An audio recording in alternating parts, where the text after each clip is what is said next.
we're praying for your future spouse. Now, maybe I'm wrong. You might never get married. I don't know. But I am praying for your future spouse in faith. Because Dan and I have been married 37 years, I just think it's a great thing. Now, if you're not married, are you seeking the Lord about that? And parents and grandparents, are you praying for your children and grandchildren, your future spouse? How many do that on a regular basis? So, but if you are married, are you married? How many are married? For a few years, all right? Okay, in our last service, our first service, Lindsay really was excited. That's good. And she's been married for how many years? 9 months. All right.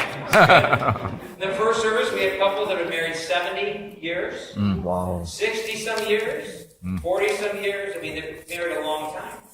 And and this is the deal. This is the deal. I even asked you this. I can ask you this, that you that have been married. Has it always been easy? Has it always been easy? When you're married, you go through some tough times. There are seasons of life. There are struggles. Has it ever been easy? And it's very important that you don't give up. Don't give up when you're going through those tough seasons. There was some research done about people that they asked them, they said, I think it was 85% that were unhappy in their marriage 5 years later said, no, now they're happy. They persevered, they went through the season, they felt like giving up, they didn't give up, and they're glad they didn't.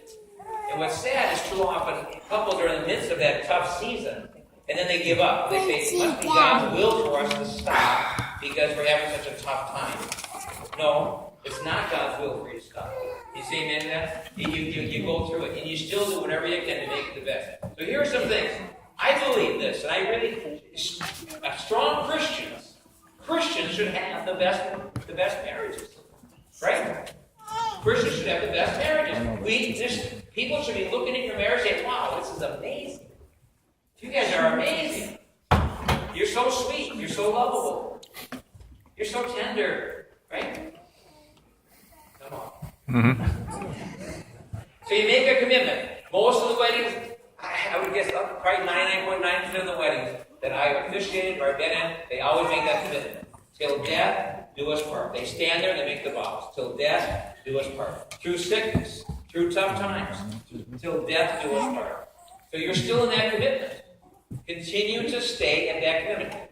That commitment that works through the problems to God, be committed to God, to each other, to your children, to a good church.